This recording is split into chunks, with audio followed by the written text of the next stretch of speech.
Hello. First thing I want to do is just acknowledge my journey with you for the past 22 years. Yeah. It has been the single most profound thing. It's changed my life on immeasurable ways, even more than Oprah. Now we know that's not possible. It is. It absolutely is. And I was here in Chicago 4 years ago, and I just manifested all this money and bought my dream car, and I took my entire salon up here. Had this amazing experience, and I lost everything.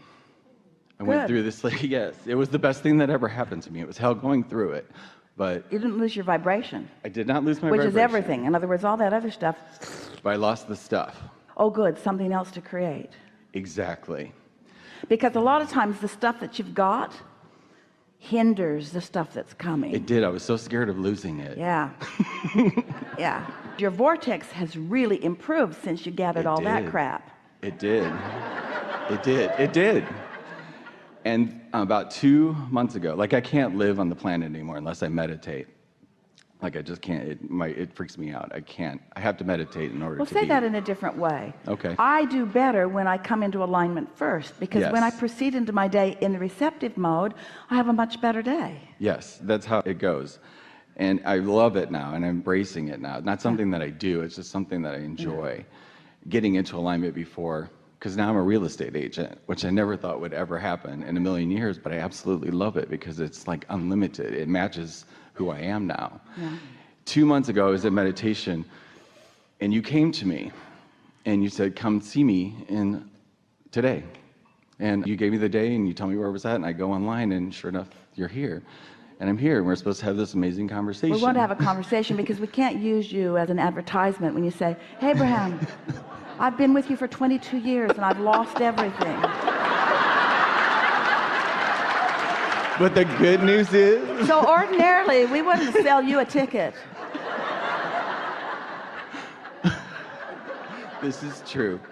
The reality is I've been having this insane path or insane synchronicities that are absolutely blowing my mind about... Are you telling us that thoughts are turning to things? Yes. All right, do you have anything else you want to talk about that's not boring and normal? No. We'll hear you. I know. I just recognized this thing. It almost looks like a V. And I had it, like everything is almost exact. Like I went to the bottom. I'm doing everything on a completely different level now. And Jerry was a financial counselor for many years. He was helping people figure things like that out.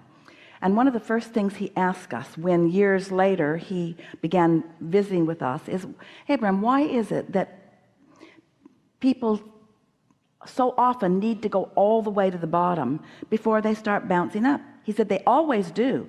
They always begin bouncing back. But why do they have to go so low? He said first it's the boat, and then it's the second car, and then it's this, and then it's this, and then it's this. And it's like the slide continues to go down until it's all gone. Why is that? And we told him years ago what you just told us that you recognized. It's the attention to what you're losing that holds you in that vibrational place that makes that the reality that you are carving out. Doesn't have to be that way. You could slide a little and take the bounce from it right then. But so many people are pressing so hard against what they do not want that they're letting that be the basis of their vibrational offering and therefore their vibrational point of attraction. And so at any point that you take the bounce and turn around, you can expect that things will go way, way better, because during all of that contrasting time, first of all, you've put so much more in the vortex. The momentum of the vortex is so much stronger. But it also requires then more discipline of focus, to not allow yourself to go back in a sort of post-traumatic war syndrome type thing and focus upon those things that caused you emotional pain then. In other words, you've really got to accept that all of that is to your advantage. We have two very important stories to tell you, and you've undoubtedly heard them before, but we're going to tell them to you again. So two people in the same week came to us with similar stories. One, a woman, an artist, coming from New York out to California. She had her portfolio of all of her magnificent artistry in her car in these boxes.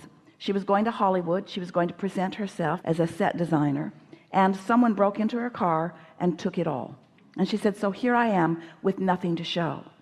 She said, I have lost it all.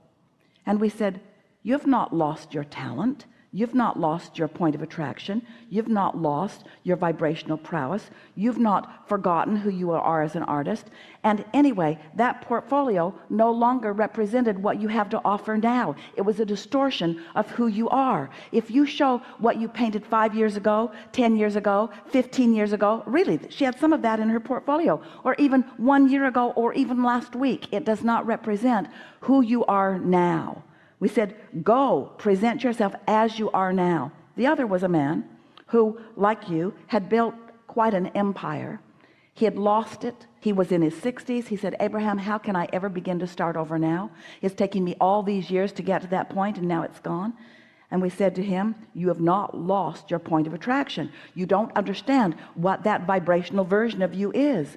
You have not lost your point of attraction. Your point of attraction and all that power of desire is there. You can turn things around so quickly. All you got to do is get in the receptive mode. It doesn't matter what you have. You're not amassing stuff anyway. You're amassing your ability to attract stuff, to create stuff, to manifest stuff.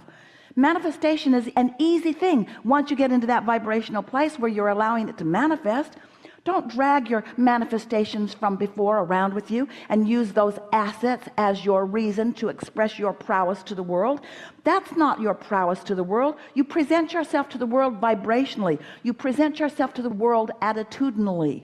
You present yourself to the world in terms of your mood. It's your point of attraction. It's what you're allowing the universe to deliver to you now, the ideas now, the rendezvous now, the circumstances and events now.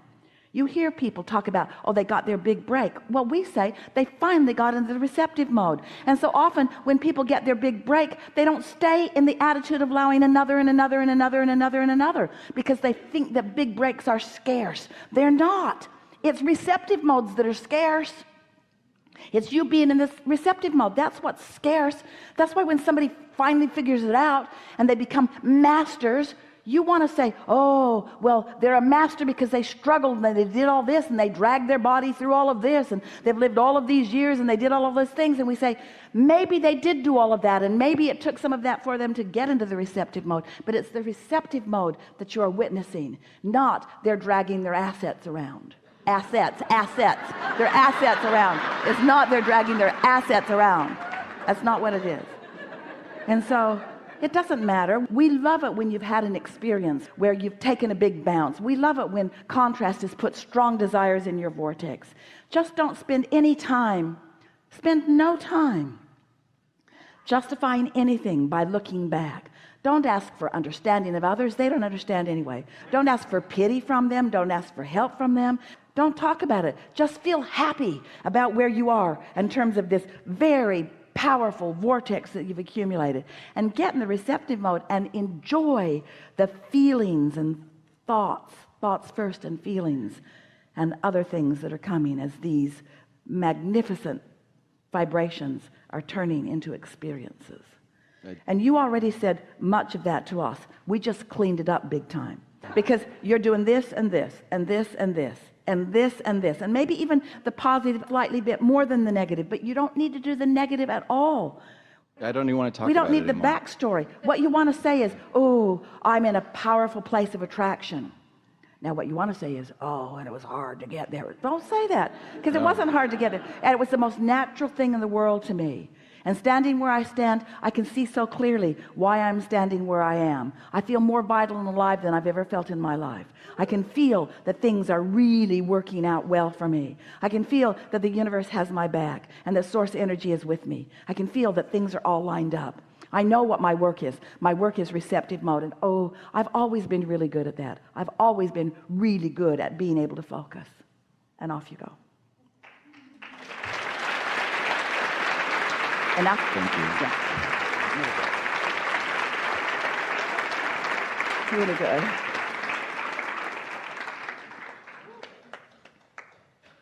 So I come here today. I've read nothing about you. I've never seen your videos. I've never seen you in person. I didn't really even look you up online other than to find out how to get here. And I came here by a woman who said you have to go see Abraham Hicks because you get it. Krista sent me here. And Thanks a lot, Krista. so when I'm hearing you speak, a lot of things resonate with me, and what I'm sitting with right now is a couple things. One of the things I like to do is I love to use metaphors, and I love to make people laugh. And those aren't always necessarily the best things, but the first thing is I want to go pee, and there's no bathrooms here, so I'm just putting that vibration out there that I'd like a bathroom. There are bathrooms, but the women have taken them all.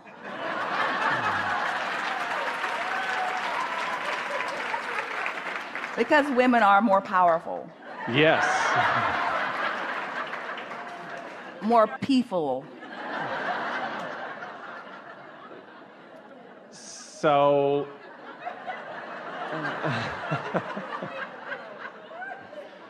So my journey has, a lot of the things that people have been saying have resonated with me, and my belief is that I'm here speaking right now, hopefully on behalf of someone else in the room.